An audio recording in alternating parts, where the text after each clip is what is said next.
Welcome to Build. I'm your host, Ricky Camilleri. In 2017, Imagine Dragons frontman Dan Reynolds began a personal search for meaning through his Mormon faith and its relationship, or lack thereof, with the LGBTQ community. That exploration has led to the Love Loud Festival, now in its second year, and the documentary Believer, where we see firsthand Reynolds' search. Let's take a look at the trailer.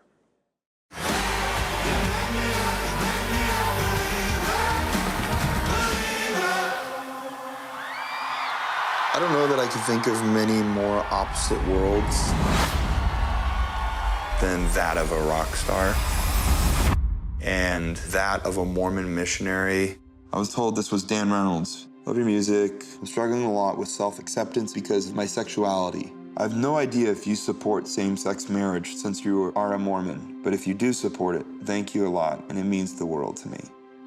I know that there's so many people like this. If I'm passive, I feel like I am standing then for bigotry. I was always taught that if you want to make a difference in the world, you start with your community. There are far too many Mormons that are taking their lives. Everyone is made the way that they are, and I was made to be gay. When I came out, he was like, no, it's just a devil, and he slapped me really hard. He just didn't feel safe in a place that he should have felt the safest. What if we put on a big event in Salt Lake City? We're doing this festival on August 26th called Love Loud. We want it to be a safe space for everybody to feel the love and acceptance together for our LGBTQ. And we want them to hear it with resounding cries from all across Utah. For some Mormons, this will be the first time they'll listen to someone who is LGBTQ talk for more than like 5 minutes. I want to love myself and not feel shame. Being an openly gay man performing with my band up here should speak volumes. I am happy, I'm proud. I'm not going to just walk away and let the house on fire burn. I'd rather do all that I can with this lucky spot that I've been put in to hopefully put out a fire. Everybody, please welcome director Don Argott and Imagine Dragons frontman Dan Reynolds. Star of the documentary as well. Guys, thanks so much for being here. Congratulations on this really moving, really necessary documentary. As I've told you, I cried multiple times while I was watching it. Dan, I wonder for you, and we'll talk all about the details of making it and going through the story and the things that are there without giving too much away, hopefully. But I wonder for you if you struggled at all while making this documentary, which is so much about your story, but it's your story of trying to get the world to celebrate and be open to kind of the more important stories in this in this story, if that makes sense. Excuse me. Yeah, no, it does. I should really write down my questions. No, that's a good question. I think that, you know, in looking at it now, I think the thing that I take away from it is, first and foremost, obviously, the problem at hand is our LGBTQ youth, shining a light on them, shining a light on what's happening in religious communities with our LGBTQ youth. But it also is about someone becoming educated on how to be an ally. And in doing that, my goal is to show what has been for me a process of education, a process of coming at something and saying, you know what, I don't know anything about this world. And it's not something that I have dealt with, but that doesn't mean it's not something that I can't help with. Especially growing up Mormon, having friends who were gay and Mormon, watching the conflict in their lives, it was devastating to me to lose friends to suicide. And so, I don't know, I think it's important that people feel like, you know what, even if this isn't, you know, something I'm educated on, that doesn't mean that that's something I should be ashamed of. And in fact, I think that it's incredibly important for people to say it's, you know, to take that journey. And so that it documents that. And it's kind of hard for me to watch for, you know, to see myself. But yeah. See yourself before you had learned the things that you know now? I mean, yeah, the process of it for me, it was really heavy. I hadn't watched the doc in a while, and we watched it the other night at the New York premiere, and it was really eye-opening to me to see the steps of kind of what happened as I really dug into that world and spent time with people in the LGBTQ community and parents who had lost their child to suicide. It changes you so dramatically It makes you so much more passionate than just being some white heterosexual man who lived in a Mormon community and then became a musician. You know, I don't know, I just hope that people are able to watch it and feel that emotion through the screen and feel a desire to get involved, to change our communities, because it is so desperately needed. We're losing our youth all the time to suicide, depression, anxiety, and our LGBTQ youth are the most at risk. How important was it for you to make sure that this documentary, while opening the Mormon community up to LGBTQ youth and its problems, also opened the world up to the Mormon community as well? It's a good question. I don't know. I think our goal, a different side of the Mormon community. Yeah, I think Don would be able to speak to this better, because as a filmmaker, he was able to just see it and put it together. And I didn't really, deal with the editing process. But I think, I don't know. Maybe you can answer that. I don't know. Well, yeah, I think it was important to, you have to walk this weird line with a film like this, where we didn't want to make, the going clear about the Scientology. We didn't want to make that version for Mormonism. But at the same time, I think you need to understand a little bit about Mormonism in order to, that has to be the foundation, so that you understand, what Dan has gone through and what he's dealt with.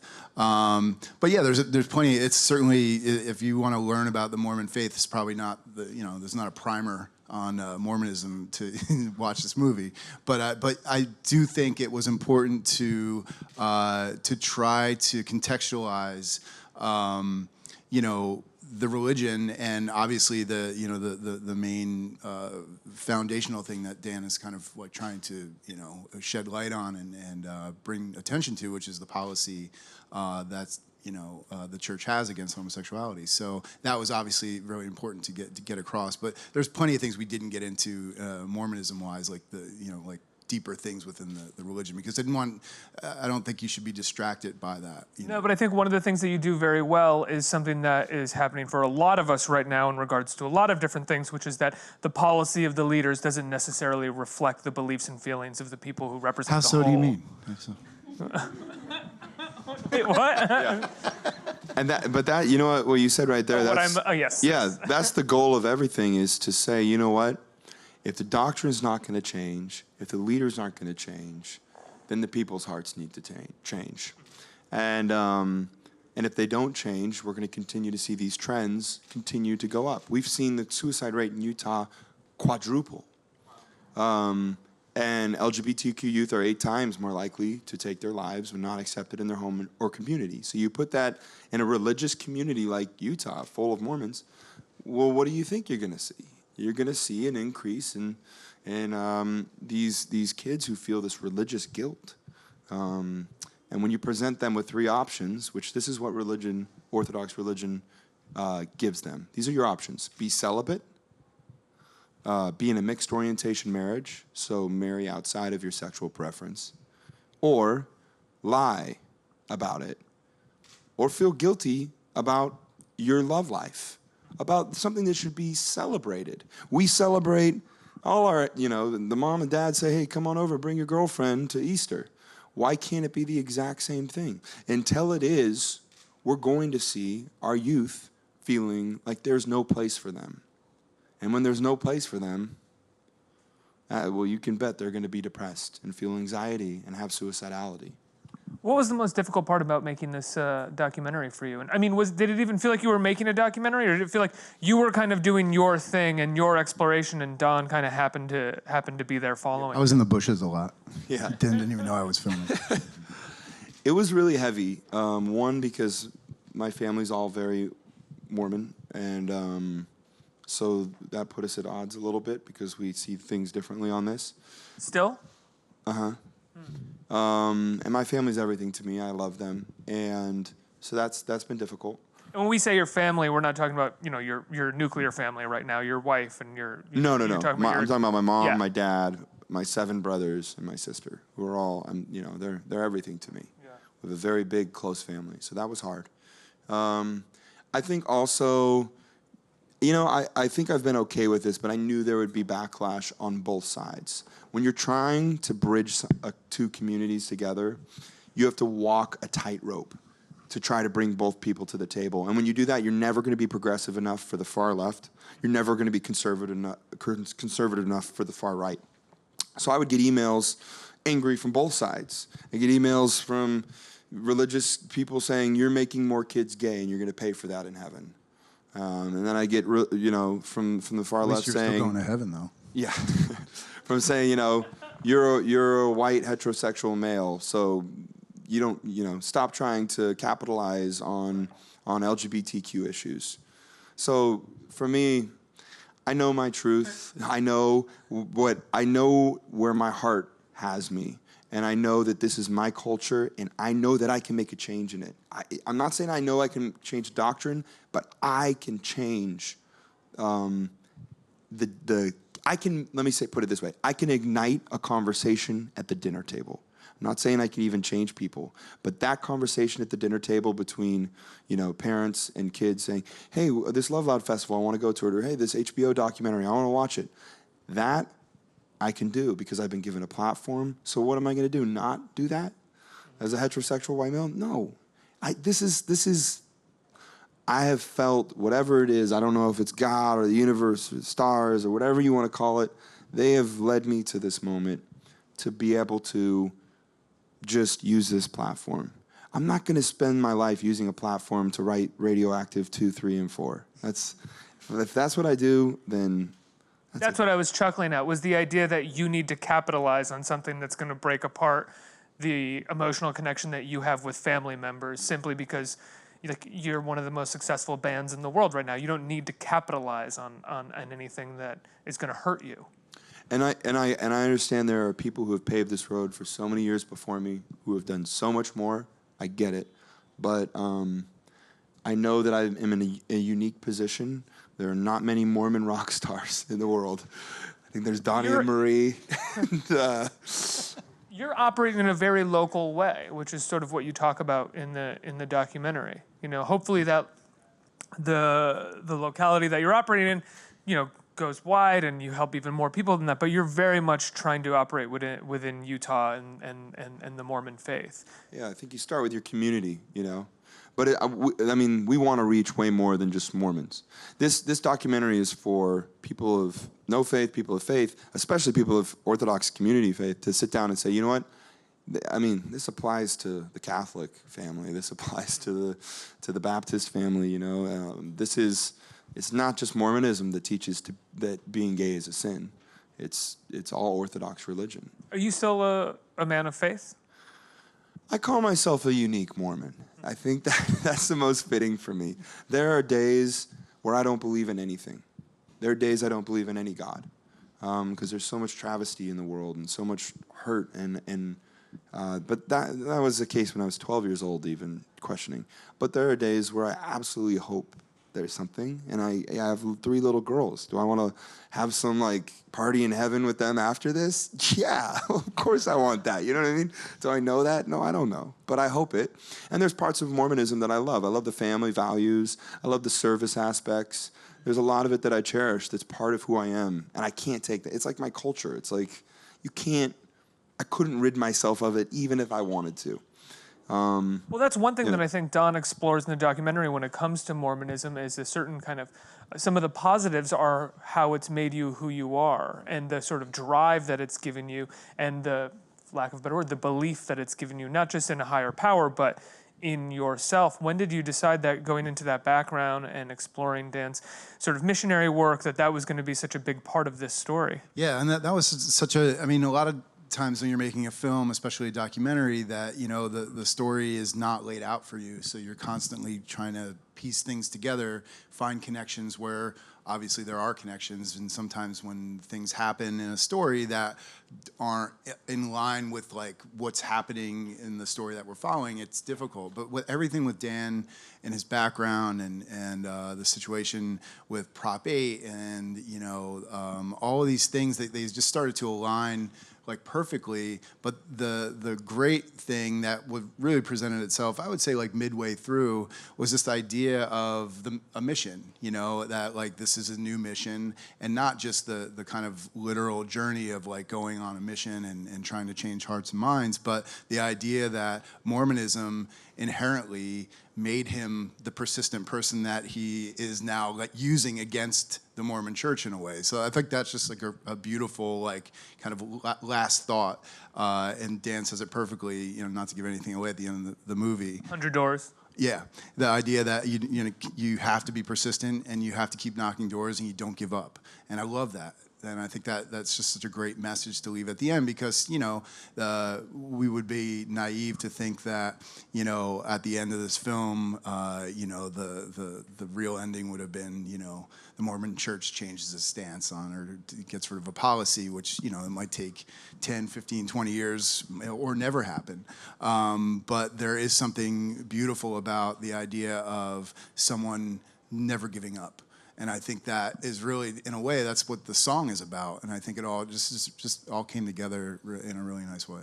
Dan, do you think that it's possible that your missionary work, knocking on 100 doors, as you said, after the success of Imagine Dragons, subconsciously you needed another reason to knock on 100 doors?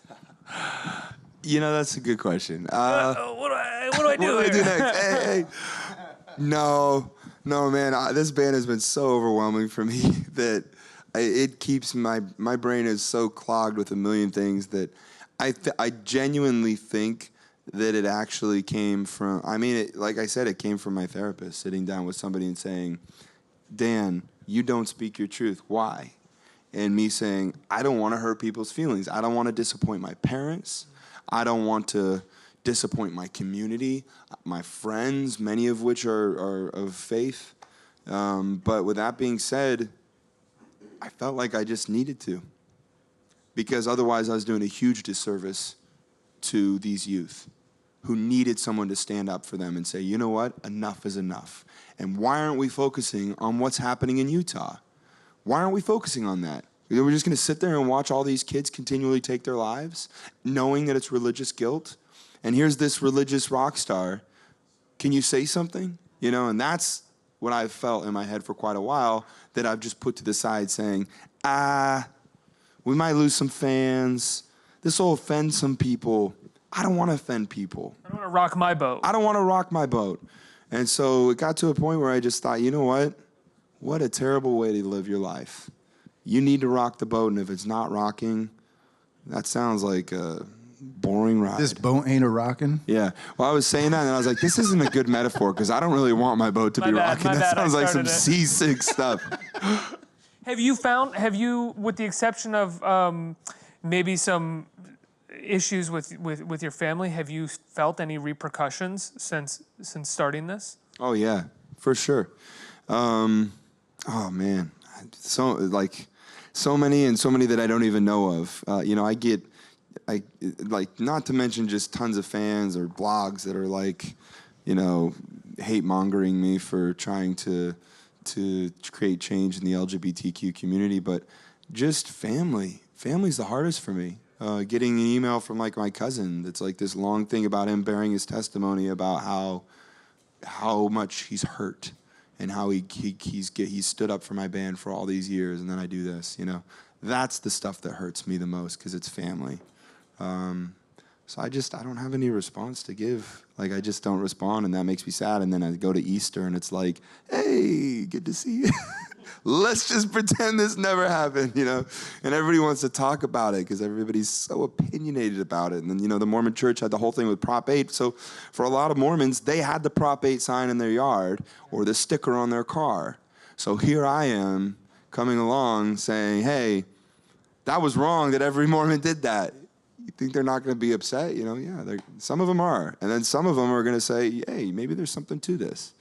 So, do you speak your truth at Thanksgiving, or do you do what some of us do around conservative family, which is like, okay. I've ruined a couple meals, family meals lately. I think the other day I was at a family meal and we were talking about religion. Somehow it came up, and I was just quiet and I was listening, and then somebody said, you know, asked me my opinion on it, and I said, they were talking about Jesus actually, and I said, and they're all Republican, and I said, I'm not very political, but I just want to say, if I believe that Jesus, if he was alive, he'd be a Democrat. And it was very offensive to my family. And I was like, he gave the fish, broke the bread, and his shirt off his back. And they were like, I was like, taxes, and it was definitely one of my family members got up and left the table, and they were like, why'd you have to say that at our? I'm like, well, you guys are saying this, what? I mean, come on. I'm not even the staunch Democrat. I'm independent. I don't even know what I am, but. Right. You're saying that he wouldn't support tax breaks for the wealthy is what you're saying. And they were like, I would they were like, I would give that money, the exact same amount of money to charity. I'm like, are you though? Yeah. Are you? Show me the proof. Do you ever feel like, and maybe this is too personal of a question, and I apologize, the success that you've had with Imagine Dragons is something that I think a parent could never dream that their child would be successful at. It's like 1 in a million that someone achieves what you've achieved with the band. Do you still think, though, that your parents would take that all back to have you not have been influenced or have these opinions that are outside of the faith that they raised you in? That's a great question. My mom and dad came to our show last night at Madison Square Garden, and I think they were proud. I think they were happy. My mom was singing along. Square fucking Garden. They better be proud. Yeah. I mean, my mom tells me all the time. Actually, I will tell you this. Last night we were sitting down having dinner together, and I told her about the documentary, and we don't talk much about it because we've been there and we know where that leads. But she did say to me, she said, I'm really proud of you. So good. For her to say that to me meant a lot. And so I don't know if that means that we're on the same page. I don't know what it means, but I think, would my mom take it back? I don't think so, because she also tells me every day that, hey, I had this little kid come up to me, and she teaches school, and so she tells me all the time that she'll have a kid come up and say, hey, I like Imagine Dragons, and he talks about depression, and I have depression, and I went to a therapist, and so tell him thanks or something, and things like that. And so that's what Imagine Dragons is about for me. It's so beyond the music at this point. The music, of course I love the music. I believe in it. I write every word of it. It's like my heart and soul. But what Imagine Dragons is that I'm proud of is it represents a culture of people who maybe feel like misfits, who maybe feel misunderstood, who maybe have mental health issues like me. And we all come together and we celebrate life. And that's what Imagine Dragons is for me. And now it's taken on this whole new meaning of we also believe in equality. That's part of the brand now. And if someone's upset about that, you don't have to come to the show. But I would hope you still would, because there's a place for you. I'm not trying to shove anything down anybody's throat, but I am just trying to say, hey, look at these statistics. Our youth are dying, literally. And I know that sounds so heavy, but sorry, that's what's happening. Are we going to do something about it? So let's get some questions from our audience. Who right here? Hi. Firstly, I want to say that you are an absolute force. Everything you do musically and through activism is incredible. And my actual question is, the journey through filming this, based on what you came in knowing and what you had learned in the end, because you have 3 girls and they're so young, I wonder how the journey through filming this, from beginning to end, may have influenced how you raise them now. That's a great question. In the documentary, there's this scene that's one of my favorites, where Asia is sitting down with Arrow, and she says, she's talking about Love Loud, and then she says, do you know what it is to be gay? And Arrow, they had talked about it before, but Arrow kind of had this look of unsure, she's 4 or 5 years old at the time, and Asia started to explain it, and then Arrow started to pick it up, and she said, oh yeah, and sometimes a boy is supposed to be a girl, and a girl is supposed to be a boy, and for her, it was such a simple concept.